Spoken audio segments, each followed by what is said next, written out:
Урматтуу телекөрүүчүлөр, Кудайым бардыңарды жалгазын. Кудайдын тынчтыгы жана анын кубанычы силер менен боло берсин демекчимин мен. Мурас программасына кош келиңиздер.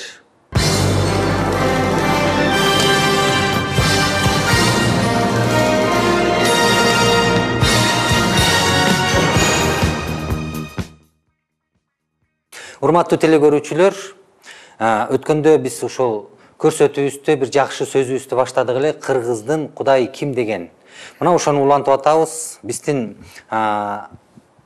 көрсөтүүбүздө студиябызда Садык Дордоевич Өмүрзаков жана Тыналиев Айтбек Табылдиевич булар өткөндө биздин көрсөтүүбүздө ушул сөздү башташкан. Бүгүн кайрадан биз улантабыз. Саламатсыздарбы? Кудайым силерди жалгазын. Өткөндөгү сөзүбүздү биз кайрадан улантсак, сиз ушул макал лакап Кыргыздын аразында ушул жашап келатат жана ошол аркылуу биз Кудайдын биздин арабызда бар экенин, ыйсага чейин бар экенин айткансыз. Бүгүнкү күндө дагы биздин ушул кыргыз элибиздин оозунда ушул ооз-эки тарых катары биз колдонуп келатабыз.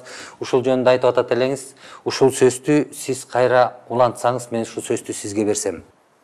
Мен бала кезде, жашыраак кездечи ушул кыргыз элинде сакталып келген кээ бир лакаптарга абдан капа болгом. Өзгөчө азырда жүрөгүмдө кийин тоолуп Кудайга келгенден кийин ушул текеберчилик үчүн, ушул Кудайдын сөзүнө акарат келтиргеним үчүн мен Кудайдан биринчи жолу кечирим сурадым. Себеби атаңды өлтүргөнгө энеңди алып бер деген макал бар болчу да. Ушуну угуп алып туруп, мен аябай капа болгом. Бу кандайчы бу? Атамды өлтүрүп атса, анан мен энемди ошол душманга алып берем. Мен чоңойгондой муну өлтүрүшүм керек деп. Өч алышым керек деп. Көрсө Кудай сен кечир дептир да. Анан кийин Иса айтып атпайбы? Эгерде сен кечирсең, Кудай да кечирет деп. Сен ошол кек менен, сен ошол өч алуу максатында жашасаң, Кудайдын тынчтыгы эмне экенин, Кудайдын сага берген сүйүүсү эмне экенин, кубанычы эмне экенин билбей каласың. Кудайдан четтеп кетесиң. Сен шайтандын туткуну болуп жашайсың деген сөз экен да көрсө. Мына ушулардын бардыгы биздин ата-бабаларыбызга Кудай берген мурас экен да. Кыргыз эли мына ушуну колдонуп келген да. Дагы бир нерсе бар. Алдыңа аш койсо атаңдын күнүң кеч деген.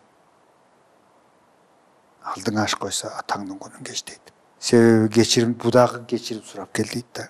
Кечирим сурап келгенден кийин аны кечир дейт. Анан дагы ошо мен мектепке бара элек кезде болсо керек.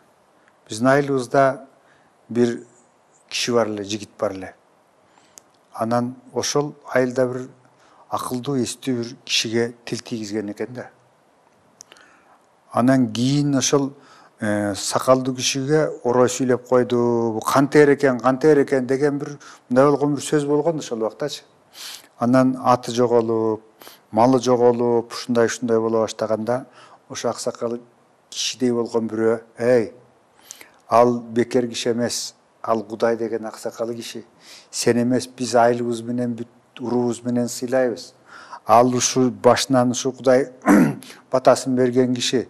Сен ошол Кудай батасын берген кишиге акарат келтирдиң. Сен кишиге эмес, Кудайга акарат келтирдиң. Алдына түш, бар туруп кечирим сура дегенде, ошондо малын алып келгенби, иши чепкен алып келгенби, анда курум мойнуна салып деп койчу. Ошентип кечирим сурап келиптир дейт. Анан кийин уксам, ошол кайра баягы ажыраган нерселердин бардыгын Кудай кайра берип, турмушу оңолуп, балалуу да болбой жүргөн экен, кийин балалуу болуп, ошо өткөн экен да. Анан ошол жигит да кийин убакыт өтөт да. Анан орто жашаганга чейин ошол өзүнүн кылган жанагыдай болгон жаман ишин ушул силер андайга барбагыла. Бул ата-бабабыздан келген салт экен. мен көпкөнчүлүк менен, зөөкүрлүк менен бозолго ичип алып, бозун ичип алып туруп, ушинтип туруп абама тил тийгизгем. Ошондо мени Кудай жазалаган. Эми силер андай кылбагыла деп, ошол өмүр өткүчө мындан дагы башка нерселерди айтып өткөн деп кийин мен ушул уктум ошону. Мындай мисалдар элдин бардыгында, элдин арасында, биздин кыргыз элибиздин арасында бар. Ушул бардыгы, демек мунун бардыгы тең. Эгерде кыргыздар Кудайды билбесе, бул мурастарды сактабайт болчу да. Анан дагы бир нерсе бар. Бүлүнгөндө бүлдүргө алба дейт. Бүлдүргү деген жана камчынын мындай болгон, тиги кол кылып жүргөн, кичинекей болгон кайышы. Бүлдүргү деп коет. Анан бир кырсык болуп, же бирдеке болуп туруп, ушу бүлүнүп атса, мага бирдеке карыз эле деп, андай мындай деп, бирөө болсо козусун жетелеп кетейин деп, бирөө болсо баканын алып кетейин деген ар кандай абалдар болот да. А бирок ошондой убакта кыргыздар жанагы бөлүнгөндөн бүлдүргө алба дегени, ошондой убакта тескерисинче ошого боорукердик кылып, алмак түгүл, кайра кош берип жүргөн эл. Кокуй ушунда башына ушундай түшүптүр. Бул кайдан болду экен? Эмне болду экен бул? Бу каргыш кайдан келди болду экен? Биздин элде мындай жок эле. Мунун таекеси ким? Тайлары ким? Кайдан болду экен бул? Бул бир жерден тукум кууп келген нерсе болсо экен деген бир сөздөрдү айтканын уккам. Ушундайларды ушул Кудай акылмандык берип жүрүптүр да.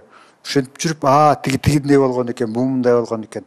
Ошол жактан тамыры тетекте турбайбы? Ошол жактан келген турбайбы деп кадимкидей кыргыздар тоо кылып туруп, кечирим сурап, кадимкидей. Анан ошо бүлүнүп калса, бирөөнө карыз болуп калса, же даже кунга жыгылып калса, бирөөнү өлтүрүп алсачы, анда кун төлөш керек болуп калган. Ошол уруулар кадимкидей көтөрүп алып, ошол өзүнүн уруулашына, өзүнүн бир тууганы болбосо даже уруудагылар ошону куткарып, Кудайдан кечирим сураган мурас азыркы биздин күнгө чейин да келип жетти да. Мен муну өзүм күбө болбосом дагы, кун төлөгөн күбө болгон жерим жок мындечи. А бирок жанагыдай кечирим сураганды, улууларга шек келтирбе дегенди ушу көрүп, ошолор менен аралашып жүрдүм да. Көрсө, бул жанагы Кудайдын 10 парызы бар го. Ошондогу 10 парызды бүт сактап жүргөн эл экенбиз да. Мына кыргызда айтат, Кудай бирөө гана. Бир гана Кудай бар деп. Жерге сууга табынба. Кудай асманда, көктө деп коюшкан. Бул экинчи парыз экен да. Кудай сенин эмне тең түшүнбү? Кудай деп эле айтасың. Кудайды же бирдеке сурабайсыңбы, же ыраазычылык келтирбейсиңби деп. Анан кой, бүгүн эс ала турган күн. Кудай ааламды 6 күндө жараткан. 7-чи күндө болсо адамга эс алгыла деп берген деп. Адамдарга эс алсын деп берген деп. Ошондой айткандар бар. Мына ушул бу 4 парыз Кудай менен болгон мамиле. Ал эми калган 6 парыз болсо адамдардын ортосундагы мамиле. Бактылуу болом десең, таалайлуу болом десең, өмүрлүү болом десең, ата-энең урматта дейт. Менин билишимче, азыр мына Кыргызстанда жашаган элдердин ичинен ушу ата-энеңди урматта дегенди сактап келген ушу кыргыздар деп ойлойм да мен. Биз азыр муун өзгөрүп атат го. Цивилизация деген болуп атат дейт. Бул баягы СССРдын убагында Кудайсыз жашаган убакта балким бул урматтоо, ата-энени урматтоо мурункудай деңгээлден ылдый түшүп кетсе керек. Сиз деле байкалып атабыз, байкалып атат ошонун бардыгы тең. Бирок бизге чейин ата-энеңди гана эмес, сенден улуу кишини мен бала кезде билем. Тентек кылып аткан, бир жолу тентек кылып атам да. Бир жерде. Атчан киши кетип баратат. Атчан киши кетип баратат. Анан, бала бери кел" деди. Анан бардым. Барсам, "Ким баласысың?" деди. "Баланчанын баласымын." "Сен эмне үчүн мындай тентек кылып атасың?" "Я. Атаң деле жакшы киши эле. Сен кайдан чыккан эмесиң?" деди. Анан анда кечирим суроо деген жок, шылкыйып мынтип турам. Анан айтты, "Баланча чоң атам, мен баландай тентек кылып атсам, баланча чоң атам мага урушту. Атаңа ушуну айтып бар" деди. "Айтпасаң мен сураймын" деди деп. үйгө келдим. Айтпайын деп, бая кишиден корком. Айтайын деп, өзүмдүн атаман корком. Күңк мөңк деп ушу жүрдүм. Эмне болуп атасың, балам, эмне болду? Десем, ата, ушундай кылса, баланча деген киши мени көрүп, анан атаңа айт деген, айтайын деп сенден коркуп атам, айтпайын деп тиги иштен коркуп атам дедим. Балам, көрбөйт деп уур кылба, укпайт деп ушуга айтпа деген сөз бар. Мындан кийин сен андай кылбай жүр. Сен мени уят кылып атпайсың. Мени уят кылып атасың. Сен азыр кичинекейсиң. Баланчанын баласы ушундай дебейт, ушундай экен дейт. Эси жок чыгып калыптыр дебейби? Азыр сен ушинтип тентек кылсаң, чоңойгон сайын бул тентектигиң көбөйө берет го. Кой андай кылбай жүр, алдыңа кетейин деп кучактап алып бетимен өп, ошенткен да. Мен азыр сабайбы, эмне кылат деп туруп ушунчалык коркуп баргам. Бирок жанагынтип жакшынакай кабыл алып, анан жанагынтип тиги мени эркелетип туруп кое бергенде, ошондо бир сүйүнгөнүм ай, ошондо бир жыргаганым ай.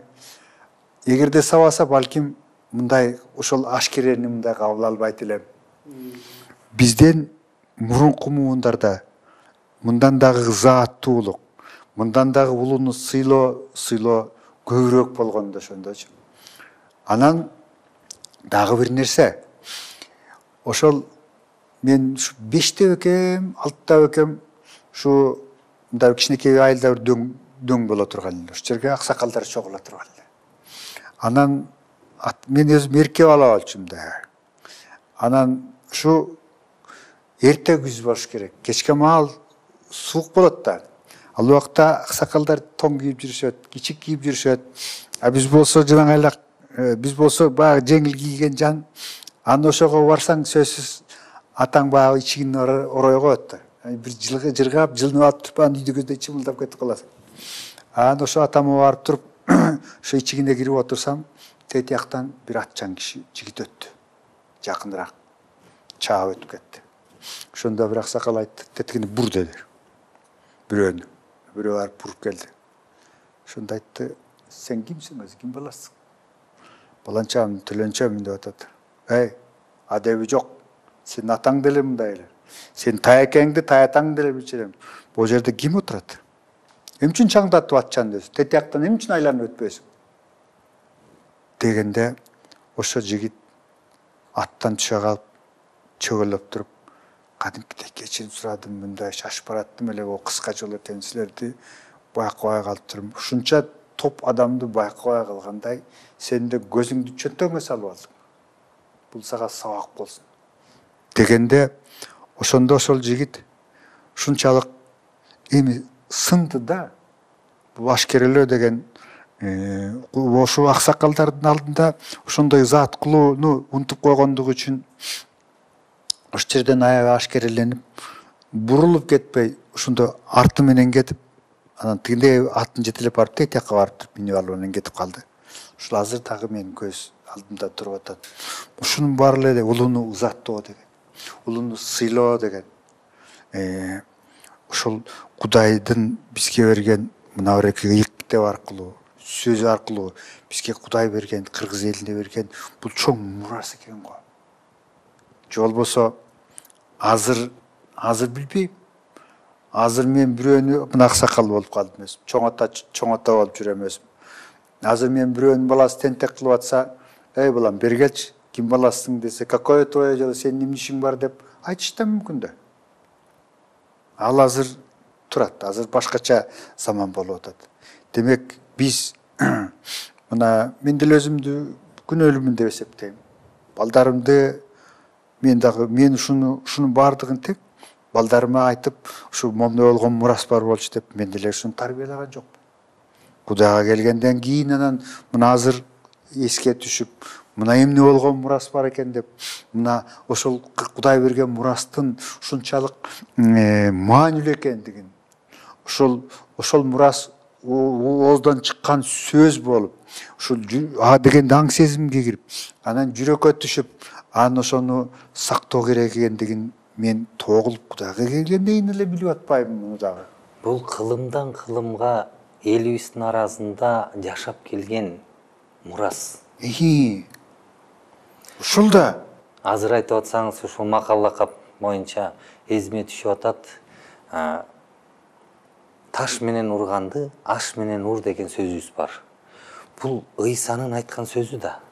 ооба Сен душманыңды сүй. Эгерде сага душманың жаманчылык кылса, сен аны сага жакшылык кыл. Сага ага батаңды бер.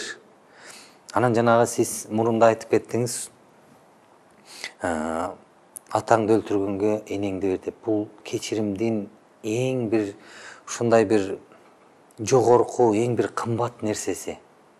Бул элдин арасында сөз, тарых, ушундай бир үрп адат катары жашап келген нерсе экен да.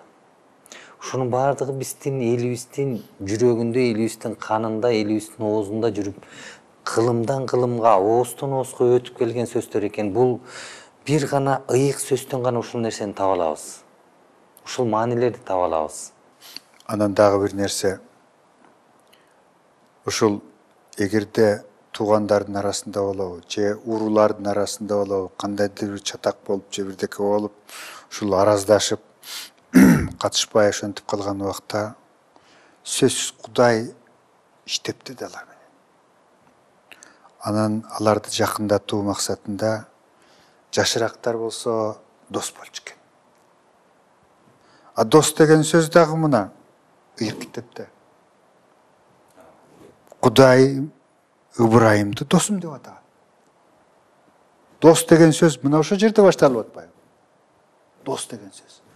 Ушунчалык дос деген сөздүн маанисин мен мурун билчү эмес экем да. Дос деп, тааныбаган кишини эй дос деп кайрылып айткан күн убактар болду. Бул өзгөчө Советтер Союзунун убагында кийин көрүнгөн эле дос болуп кетти. Эй дос деп тааныбайсың. Мурун болсо эй жигит, улуу болсо байке, аба, кичи болсо иним деп кайрылышчу эле мен бала кездечи. Анан ушу 70-жылдан жылдан кийин эле дос, 80-жылдан эй дос болуп кетти. Ушул нерсе калып калды. Ушу 55-56 жылдары тиги балыкчыга атам менен келдим. Анан ошол жерде бир жашылча пашылча сатып аткан бир орус аял бар экен.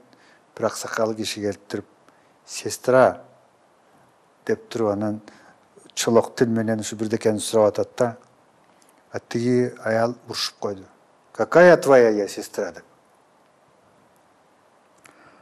Анан мен дагы ичимен элеңайм, орус кайдан бул карындаш болмок эле ушуга деген бир ушундай болгон бир мындай бир баламын да, бала болсом дагы туура эмес мамиледе туура эмес кабыл алгам да.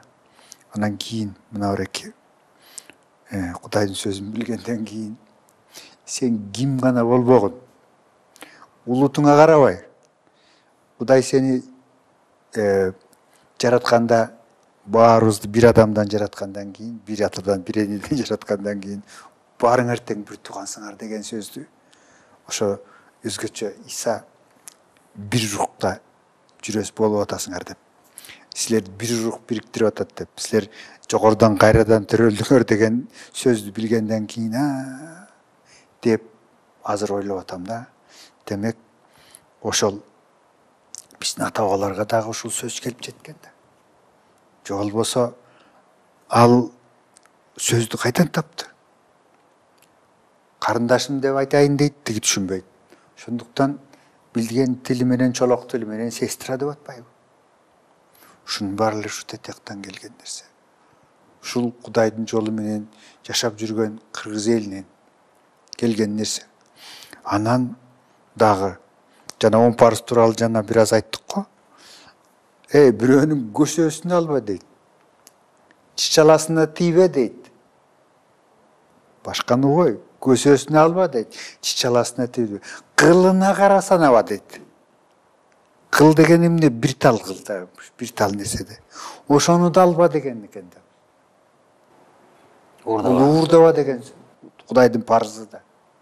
Туурабы? Кудайдын парызы. Кара санаба дейт. Кара санаба дейт. Ойноштук кылба деген сөз да. Калп айтат деген эмне тамтык бул? Окуй. ушу туура эмес айтып келиптир го. Жаманатты кылып.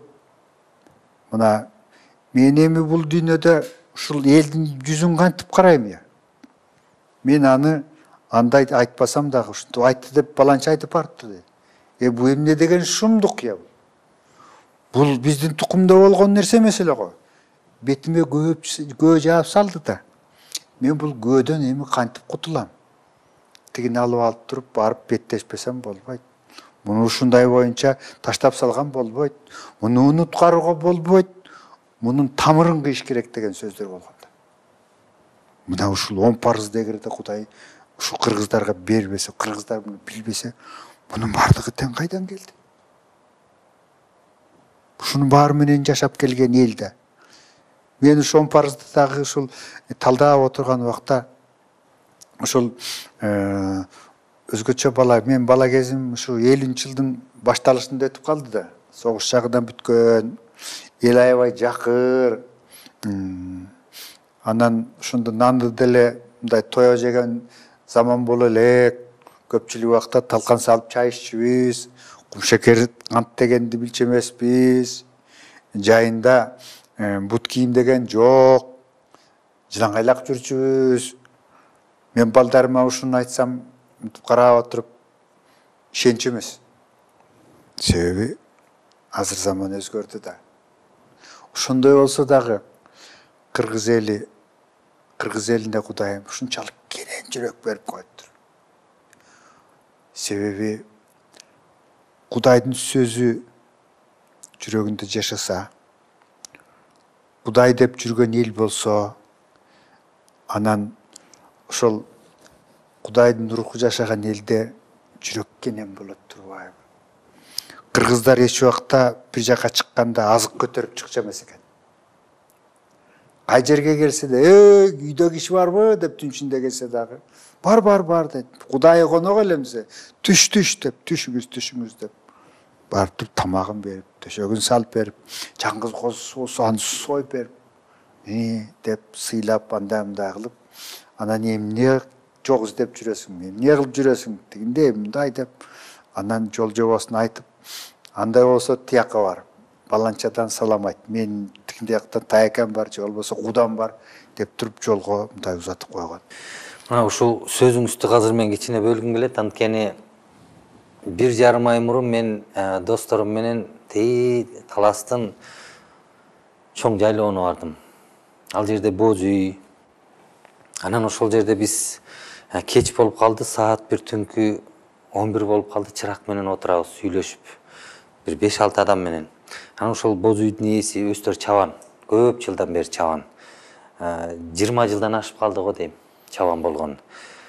Анан эшиктен түпүр деген үн чыгып калды. Анан айтты, ай бала карачы, ким келди деп. Анан кичинекей баласы ата сизди чакырып атат деп келди. Анан атасы чыгып учурашып, анан кийин тааныбаган киши. Ой, мен ушул жерде алдагы суудан өтүп баратып, атым кулап кетип, суу болуп калдым, деди. Кел деп келип, кийимин которуп, өзүнүн жемпирин берип, анан чай которуп, анан сүйлөшүп, каяктан келдиң, каяктан не жүрөсүң биякта, кандай иштер менен жүрөсүң болуп отуруп, анан кийин аягында таанышты. Атың ким? Элиң ким деп. Анан айттым, бүгүн азыр 7 түндө каяка бармак элең. Эми сен бүгүн азыр бул боз үйдүн тетиги бурчуна жатып кал. Анан эртең менен жолуң ачык.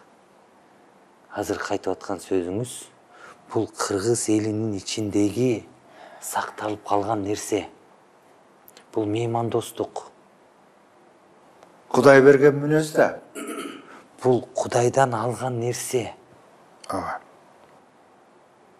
Айтуу, сен дагы ушул макал лакап жөнүндө дагы ой бөлүшүп кетсең. Макал лакап боюнча болгондо ушуну баштаардан мурун биздин улуу жазуучубуз Чыңгыз Айтматов жана Теңири Манас Ашым Жакыпбековдун Теңири Манас деген китебинде алгачкы бетте мындай жазып кетиптир. Адамзат дейт, сөздү урматтап аздектеп келген дейт да. А кыргыздар болсо сөздү баягы мындай өнералды кызыл тил деп макалдатыптыр дейт да, өнералды кызыл тил деп. Библияга ишенгендер дейт. А дегенде сөз болгон дейт да. Анан ушул жерден экөөнү карасаң, өнөр алды кызыл тил деген сөз менен, кыргыз сөзү менен. Бул Инжилдеги А дегенде эң башында сөз болгон. А дегенде сөз болгон сөз экөө дейт. Бири-бирин толуктап турат дейт. Бири-бирин толуктап турат. Анан бул чечилгис табышмак, анан купуя сыр дейт да. Чыңгыз Айтматов атабыз ушинтип жазыптыр да.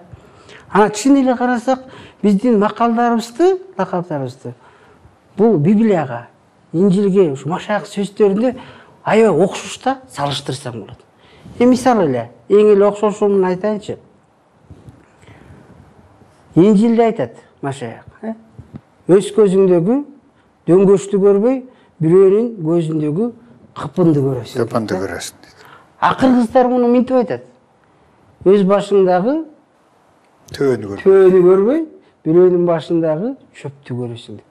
Каза көз менен эле баш алмаштырылган, атак маанилери бүт баары окшош.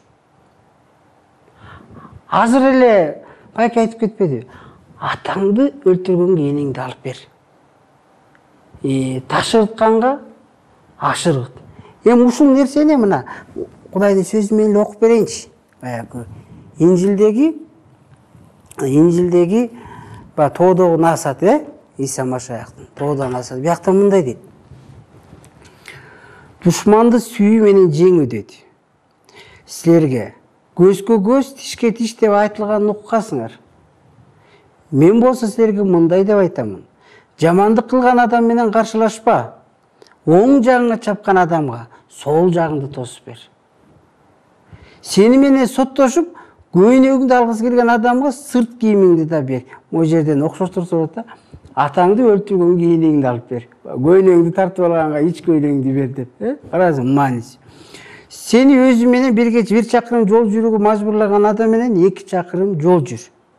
Сураганга бер, карыз сураган адамга тескери караба. Жакыныңды сүй, душманыңды жек көр деп айтылганын уккансыңар. Ал эми мен силерге мындай демекчимин. Душманыңарды сүйгүлө. Силерди каргагандарга батаңарды бергиле. Силерди жек көргөндөргө жакшылык кылгыла. Силерди тарыткандар үчүн жана куугунтуктагандар үчүн сыйынгыла. Ошондо силер асмандагы атаңардын уулдары болосуңар. Анткени ал өз күнүн жаманга да, жакшыга да тийгизип, жамгырын адилеттүүгө да, адилетсизге да жаадырат. Бул жерден карасак, азыркы кыргыздын ата-бабабыздын сөзү атаңды өлтүргөнгө энеңди алып бер, ташыртканга ашыргыт деген эле бул баягы бир сөз менен айтканда кыргыздар ата-бабаларыбыз ушунчалык улуу эле экен, чын эле. Бул Библиянын эски осуятынчы, эски осуятын салтка айлантып алыптыр да. А жаңы осуятын бул Машаяктын сөзүн макал лакапка айлантып алыптыр. Эми азыркы окуганды эки эле сөз менен эле айтыптыр кыргыздар. Атаңды өлтүргөнгө энеңди алып бер, ташыртканга ашыргыт. Мына. Ошол эле бак Кудайдын сөзүн эле өздөрүн макалдатып, кыскартып, анан ушул аркылуу эле тарбиялап элдерге ушундай күчтүү сөздөрдү карачы эмне деген сөз. Азыр урматтуу телекөрүүчүлөргө кайрылгым келет. Биздин ушул экинчи көрсөтүүбүздүн аягына чыгып калдык. Эмки көрсөтүүдө биз Кудай буйруса ошол биздин элибиздеги келе жаткан салт санаа жөнүндө сүйлөшөбүз. Ошонун ичинде биздин элибиздин ичиндеги ушул салт санаанын ичинде Кудай кантип жашап келген. Кудайым силерге батасын берсин. Биз менен болуңуздар. Биз эмки көрсөткөнгө чейин силер менен коштошмокчубуз.